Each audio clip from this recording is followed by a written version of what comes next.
我自己最近就好中意一句說話叫做自律即自由，咁即係其實你個人，我覺得訓練係一回事，但係我覺得2024年啦，成個轉變，我覺得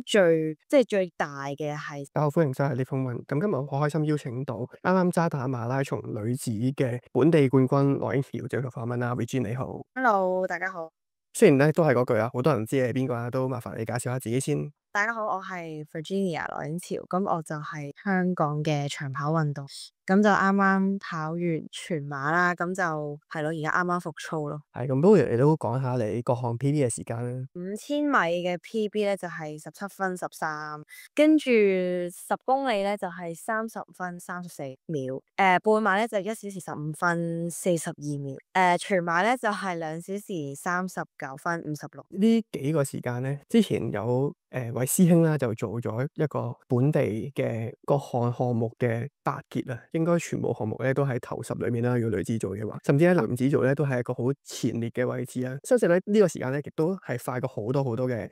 男子選手啦，所以真係好犀利。有呢個成績咧，我諗都係歸咎於你呢一年咧係轉咗去做全職運動員啦。咁就知你咧之前喺大學嘅時候就跟嘉威啦，跟住之後就跟黃啟樂啦，咁而家就轉咗跟日本教練啦，即係川美啦。咁可以講下咧，而家轉咗跟川美之後，咁就係喺同之前嘅訓練咧有啲咩分別咧？其實我覺得訓練係一回事，但係我覺得2024年啦，成個轉變，我覺得最大嘅係成個生活模式同以往好唔同咯。即係我覺得反而練習課表方面，其實冇話有啲咩好特別深刻嘅課表，或者一啲好特別好會進步得好快嘅課表。我反而覺得係上年成個生活作息，因為我知道自己係要準備一個全馬啦，咁所以其實上年就將成個生活作息都 tune 得好規律啦。就係我可能朝頭早6點就會第一課，下晝就3點或者3點半就第二課，咁每日如是，咁所以相對地個 recovery 或者其他飲食上都會配合成個訓練咁樣去 run。咁所以我覺得跟咗日本教練之後，最大嘅分別反而係喺休息方面做得即係細心咗。咁首先就想問下你跑馬拉松啦，因為今日想 focus 係你渣打呢個項目馬拉松，就知道你跑香港第一啦，咁就係個時間係2:39，終於突破到2:40之內啦。可唔可以分享下有咩心得？其實由跑第一場首爾馬拉松開始，我就 set 咗目標俾自己，想跑2:40內嘅。咁因為其實點解我會 set 呢個目標咧？就係睇翻自己半馬時間，其實係有能力跑到呢個 range 啦。咁所以我覺得，再加上自己都好想即係用馬拉松嘅距離去代表香港參加亞運啊、奧運，甚至乎奧運啦。咁所以其實全馬係自己必須要挑戰嘅一個距離。咁時間上，我覺得2:40內係一個最低嘅標準啦。咁所以其實由一開頭轉咗個目標去訓練。咁但係我覺得全馬其實同10公里或者半馬最大分別係，我覺得好需要經驗，同埋你真係嗰個細節係比起其他距離需要注重好多。咁所以第一場、第二場、第三場都表現還好啦，但係就未達到自己心目中嘅最高標，即係12:40。咁我覺得今次就幸運地啱啱好做到呢個目標啦。咁再加上係喺渣馬嘅賽道嗰度做到，咁我自己就覺得係真係啱啱講嘅休息係好緊要啦，成個恢復啊，成個生活模式即係變得，因為其實尤其是喺香港，可能大家可能好多誘惑啦，或者大家個生活作息都變得好唔定時。但係呢樣嘢其實係好明白，因為香港本身就係一個好繁忙嘅地方，咁所以要練一個快嘅全馬或者對，即係我自己都好想全馬要進步嘅話咧，必須係要由生活作息開始改變。咁所以即係我覺得能夠今次可以成功達到自己個 A 標，就係因為過往嘅呢一啲嘅小改變，所以就最尾可以成功達到呢個目標。今年咧，你跑渣打馬拉松就跑咗個好好嘅時間啦。我想問下你跑渣打馬拉松呢條魔鬼賽道咧，有啲咩心得咧？我覺得最緊要真係一開頭，可能頭15公里都盡量保持好似一個 warm up 緊嘅狀態啦。因為一開頭咧上到去昂船洲嗰啲位，其實好逆風，即係好大風風，即係 even 今年天氣好好啦，濕度都好低，但係你上到去咧，你都係會仍 feel 到有啲風，咁所以可能真係一開頭尤其是頭15公里就保守少少啦，尤其是渣馬。咁我想講今次其實我自己都犯咗好多即係一啲錯誤位嘅。咁我自己今次其實咧本身係有預備啲 gel 擺喺 water station，咁我就20K 即係半馬打後啦，我就開始5K 就有一個。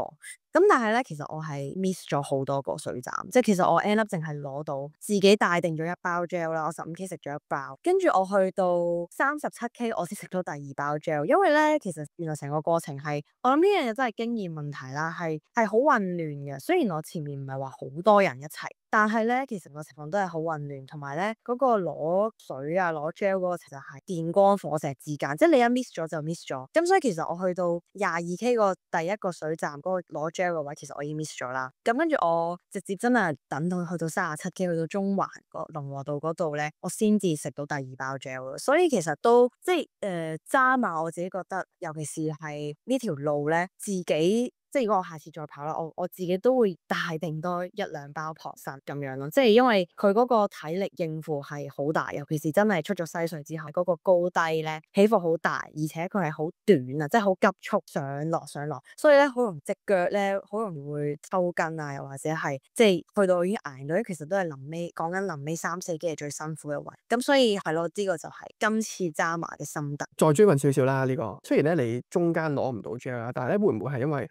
即係中間你15K 去到37K，反而咧可以令到你唔使食 gel，可以好集中去到跑，雖然冇做 feeling 啦，但係都冇話好影響到咧。其實都算係嘅，因為其實平時嘅訓練咧，我係就算 easy run 都好 long run 都好，我都係每20分鐘我就飲一次水。咁呢個係即係教練嘅一啲嘅即係都規定啦。咁其實原因就係因為我哋每馬拉松其實每5公里啱啱20分鐘就一個水站嘅，咁所以佢就係咁樣去 train up 我嗰個嘅補水啊或者補充嘅狀態。咁所以其實 even 我 miss 咗 gel， 我自己都知道，即係我自己其實都好驚嘅嗰下，但係我會因為我平時其實嘅訓練都唔係太 rely on gel 嘅時候咧，我自己心入邊冇咁驚嘅，即係好緊，雖然係緊張，但係我自己都會知道，因為我平時其實個訓練我唔 rely on 呢樣嘢，咁所以其實我同自己講冷靜少少咧，其實係唔太大問題嘅，即係只係可能心理上係會有少少怯，因為你始終你 miss 咗嗰下，你會有啲緊張，但係你即係可能我自己都會 self talk 啊，咁樣令到自己冷靜少少咧，繼續跑，繼續專心跑咧，其實成個狀態咧，其實係 tune 到嘅。仲要追問啦，頭先你有講 self talk，咁你 self talk 會同自己講啲乜嘢？每次比賽都唔同嘅，即係可能同自己講仲有幾多距離啊，放輕鬆啊。可能我會諗翻起自己平時練習嘅某一課，同而家我跑緊嘅呢一個公里嗰個路段 match 埋一齊。譬如嗰課我係練8K 嘅，let's say 8K，咁我就同自己而家練緊8K，即係咁樣去同自己 match 翻嘅。咁其實個感覺就好似模擬翻係 training，即係輕鬆嘅，即係慢慢去。跟住之後可能要加速嘅位就同自己講，我要俾力啊嗰啲位咁樣，即係慢慢不斷叫做不斷咁樣氹自己 motivate 自己去跑啊，去加速或者去收放咁。我問咗一啲關於渣打馬拉松嘅心得，就問馬拉松嘅訓練啦。咁想問下咧，馬拉松應該點樣練咧？馬拉松咧，每個人都唔同，因為其實每個人個目標都即係要睇翻自己目標。但係我覺得其實你要定一個馬拉松目標咧，係同你跑10公里或者半馬要定嘅目標係唔即係我覺得，尤其是你對馬拉松呢個 distance 啊，不論你係有經驗又好，新手又好，我覺得對馬拉松係個感覺係真係要比起其他距離要 humble 少少，就係 even 你 set 目標嘅時候都係要 humble，因為其實馬拉松嘅訓練咧，你會出現好多變數啦。馬拉松嘅訓練其實就不斷喺你個身體極限去徘徊，或者係 even 去 break through 你自己本身嘅一啲嘅極限。咁所以其實你好容易，再加上香港都市人啦，唔係個個都即係有咁多時間去做訓練或者休息嘅時候，咁你要點樣喺短時間內做到 high quality 嘅 training，而且你係 recover 得切咧？其實係一個學，咁其實亦都好容易因為咁樣而容易有 overtrain 啊，或者攰啊，好即係練唔到下一課嘅情況出現啦。咁所以我覺得即係好概括嚟講咧，首先就係你個目標要 set 得比較保守少少啦，跟住之後你喺個訓練入邊咧，我覺得係要每個禮拜去調整嘅，即係唔可以話人哋跑30K，我就要跑30K，因為你要睇翻本身自身能力啦、人哋嘅能力啦，我哋每個人嘅目標都唔同。咁同埋可能路段上，即係可能今次馬拉松、今次渣馬啦，咁起伏比較大嘅，咁可能我嘅長課咧都會揀一啲多少少上落斜嘅路段去跑咯，咁樣去做翻一個 training，或者我都會跑好多草地啊，去練翻啲微橋肌肉，咁樣去練翻自己嗰個嘅 balance 啊嗰啲啦。咁所以我覺得去馬拉松嘅訓練就唔可以一概而論，唔係話我見到人哋一個禮拜跑緊100K，我係咪應該都要做到呢樣嘢咧？我覺得你要睇翻自己嗰個狀態，或者你自己能唔能夠 handle 到呢一樣，而唔係話即係見到人哋做啲咩，自己又做啲咩㗎。即係一定係，我覺得馬拉松係真係好個人化嘅訓練。呢度有做2條嘅追問啦，就身為一個介紹跑步路線嘅 page，如果係針對翻渣打馬拉松，雖然可能下年會改路啦，咁頭先你有講話長課上落嘅路線啦，同埋草地路線，咁你係去邊度訓練嘅？其實草地嘅話，我自己 recommend 可能去彭福公園都 OK 嘅，但係要小心咧，跑草地一開頭咧係好容易拗斜，因為草地本身就係有少少起伏同少可能碎石啊呢啲情況，咁所以咧綁鞋帶要綁緊啲認真，同埋着啲保護性高少少嘅鞋去做人跑熟咗啦，跑慣咗先可以先喺草地上面做啲快跑或者 even 嘅練習，咁呢樣嘢係好緊要嘅。咁第二平時我都會長課，我有時會出去沙田河畔嗰度跑一個圈，大概8至9K 一個 loop 咁樣，即係咁樣跑。通常都係通常都係咁咯。咁草地我自己就或者我會去體育學院度練習啦。咁但係其實平時大家都可以試下去彭福公園或者去大坑東草地嗰度訓練都 OK 咯。問埋嗰個斜路先，因為你河畔其實係冇斜路噶嘛，咁你係會跑梅子林定係點樣？有㗎，河畔成個圈咧，其實去到石門之前嗰啲位咧，即係萬豪酒店對出嗰個海旁嗰啲位，其實係上上落落噶，即係但係唔係梅子林咁斜咁長，但係佢係 keep 住上落上。又係做一個關於草地嘅追問啦，咁你會唔會喺草地嗰度練 program 嘅？我會㗎，但係我一開頭都係練咗幾個月嘅慢跑先，我先喺草地做 program。咁會係練咩嘅 program 咧？即係 interval、tempo 同埋嗰個步速係咪都係要跑翻咁快啊？定係跑個 effort 就得咧？通常都係 effort base 嘅，因為你草地起伏同，因為好似我之前準備越野錦標賽、亞洲越野錦標賽，咁其實我都係用咗好多時間喺草地上度練習，咁個時間咁當然同路跑冇得比嘅，咁但係其實你都係跑翻個 effort 咯。通常我都會有啲快跑咯，又唔係叫 interval 嘅，你當花力咁跑。之後咧就想問下一個星期嘅 program，咁假設咧如果女仔要10 free 咧，你覺得一個星期應該要練幾多，或者成個 program 應該點樣安排咧？10公里我諗39分、38至39分能嘅女仔其實都好有把握可以10到 free 嘅，係啦，即係都 OK，即係能夠即係穩定地跑到39分嘅女仔，即係1040嘅女仔咧，我都覺得都可以有好大機會10到 free 嘅。咁半馬方面，我諗1小時25分內其實都應該可以10 free 嘅，即係女仔慢跑啦，咁即係可能每日要慢跑，可能 at least 1個鐘至即係9個字至1個鐘啦。咁跟住 speed 即係可能一課叫做快interval 嘅課表就每個禮拜可能做1次啦，咁然之後就再 focus weekend 嘅 long run 咯。點解會問呢條問題？因為女子10 free 啦，同埋男子10 free 嗰個能力咧係有啲唔同啦，即係佢哋嘅要求有啲唔同。如果我諗女仔10到 free 啦，就好似男仔1240嗰個難度咁高啦，咁所以其實都唔係咁容易可以去做到啦。跟住然之後咧，就想問下你點樣調整啊？即係比賽之前你會做幾多調整啦，同埋會點樣調？其實咧好搞笑啊！我即係呢個 training blog 咧，我都有少少顛覆咗我對以往即係訓練嘅諗法。咁因為今次其實我成日都做好多 time trial， 1000米、5000米嘅 time trial 我都做過幾次。咁係咯，所以我自己個所謂我覺得今次嘅調整最令我 surprise 嘅係我係做咗一次5000米嘅 time trial， 跟住我先開始調整。跟住個調整反而其實我覺得又好特別嘅，即係只係慢慢將個跑量降低，但係一啲嘅 basic training， 即係一啲可能一啲 fitness 啊，或者平時可能基本功都係要 keep 住做。咁當然嗰個強度係會即係個數量會少啲啦，咁但係你都係要維持翻你基本嘅 fitness。跟住之後休息係更加着重，即係呢樣。因為你其實 training 少咗，你相對地休息就係多，咁所以反而係咁樣調翻個比例就作為調整咯。咁可唔可以問你係比賽之前幾多去做嗰個 time trial？2個禮拜之前好似係。喂，你幾時去做終極長課？其實我嗰個終極強課，我淨係跑過一次35K 咯，咁就係3個禮拜定唔知4個禮拜之前，3個禮拜好似就做咗一次終極長課。但係咧，其實我覺得我嘅長課係有啲特別嘅，因為因為教練都知我跑開馬拉松嘅跑手，咁所以可能咧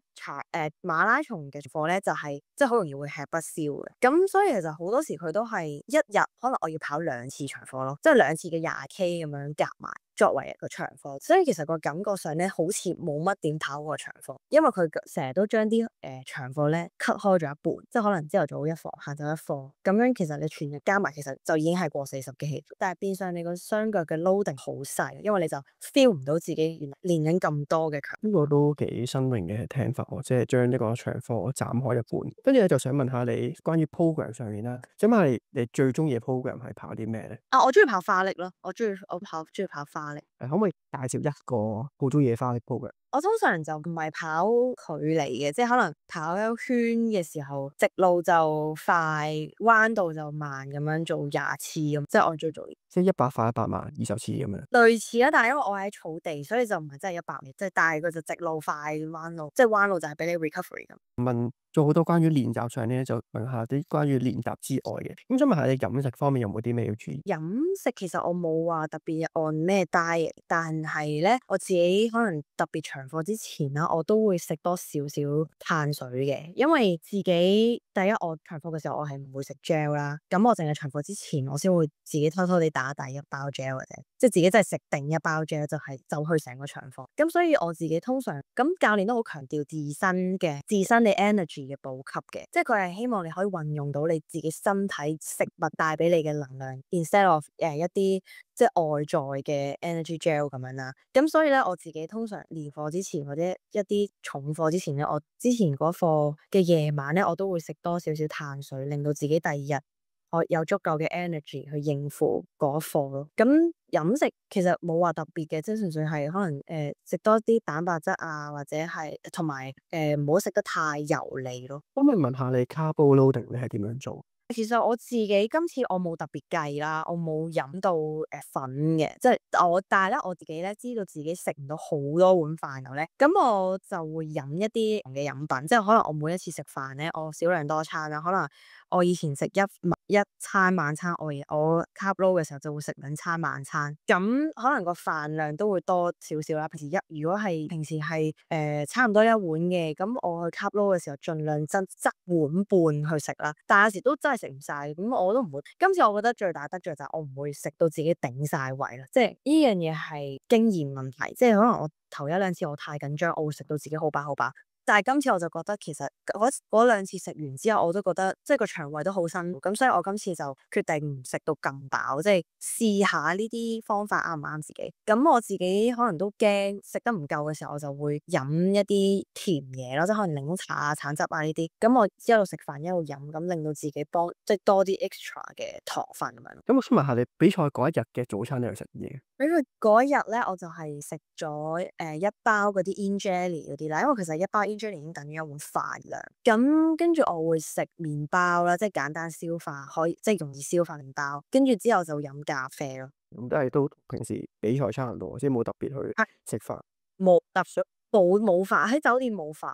所以就食呢啲。咁我想問下你有冇做肌力訓練啊？有啊，其實所謂基本功即係都 include my fitness 嘅，咁即係差唔多每一日下晝都會做咯。我見你喺 IG share 咧，就你做好多嘅繞欄啊，或者做其他基本功嘅訓練。其實都係針對翻即係我自己本身嘅弱點嘅，咁因為其實繞欄我自己即係教練個繞欄原因就係因為我個 hip flexor 係弱啦，咁所以咧我可能個步幅啊步距都唔夠大，咁所以我就要打翻開個 hip flexor，我先至會即係咁樣去拉。咁問咗肌力訓練啦，同埋問咗飲食上面啦，之後就想問下你休息。頭先你都講過你休息嘅作息改變好大啦，可唔可以都分享下？個休息變到好規律啦。咁可能早瞓咗啦，即係每晚11點之前就瞓覺，跟住朝頭早就6點起跑，跟住我就會瞓多個零兩個鐘，即係練完之後都會瞓多個零鐘，做一個恢復嘅，即係每日都係咁樣嘅 routine。就問咗好多關於訓練啊、練習嗰啲啦，就問下你關於運動員嘅生活啦。因為知你今年咧就轉咗做全職運動員啦，可唔可以講下同之前有咩分別咧？同之前我覺得全職運動員嗰個生活就真係自律咗好多啦，因為你就係 for 你呢個身份就係 for training 嘅，就係要做好你嘅 training，就等於翻工一樣啦。咁我自己，所以我覺得今年即係轉咗做全職之後，對於練習嘅態度真係認真咗好多嘅，因為覺得即係呢個機會唔係咁易有啦。同埋真係因為要達標啊，都即係都跑過好多場先能夠有機會入到體育學院啦。咁所以自己即係喺練習方面都會更加謹慎專注咯，因為自己入咗嚟都好想有進步，即係自己都好想做即係成績快啲啊，做一個專業嘅運動。咁所以係咯，即係今年我覺得即係上年咁樣嘅改變就係做咗全職運動員，心態上個人係真係專注咗好多咯。想問下你之後有啲咩目標咧？嚟緊暫時都未有一啲大嘅賽事嘅，咁希望而家其實都係準備嘅全運會、全馬拉松啊，都係啦，馬拉松。想問下你咧，有冇啲咩座右銘去 support 你運動員嘅生活嘅？我自己最近就好中意一句說話叫做自律即自由。咁即係其實你個人自律，你 follow 你嘅 routine，你有你每一日要做嘅嘢，其實你成個人反而就會覺得好自由咯。因為你 follow 咗你嘅 routine，你知道你每日做緊啲乜，你就可以識得分配你嘅時間去做可能練習啊，或者跟住之後分配翻平時可能去 entertainment 啊，或者你係休息嘅時間。咁所以反而你咁樣去自律 set 死一啲 schedule 嘅時候咧，你反而個時間係會鬆動啲。咁啊，最尾咧又想問下關於渣打馬拉松啦，咁啊見你渣打馬拉松衝咗線之後咧就好開心啦，就攬住你男朋友就喊啦，可唔可以講下點解咁感動咧？我覺得都有好多 mixed feelings 嘅，因為其實上年我同啟樂都表現得唔係太好啦，咁再加上我又知道其實啟樂佢為咗 support 我，佢自己可能即係中間都有好多嘅 struggle 或者佢辛苦嘅地方，咁佢即係我自己都覺得呢個成績係對於佢嚟講都係一個回報咯，即係佢能夠，即係其實我哋本身兩個都係運，咁再加上佢自己係一個教練，其實佢自己即係可能身份上又或者其實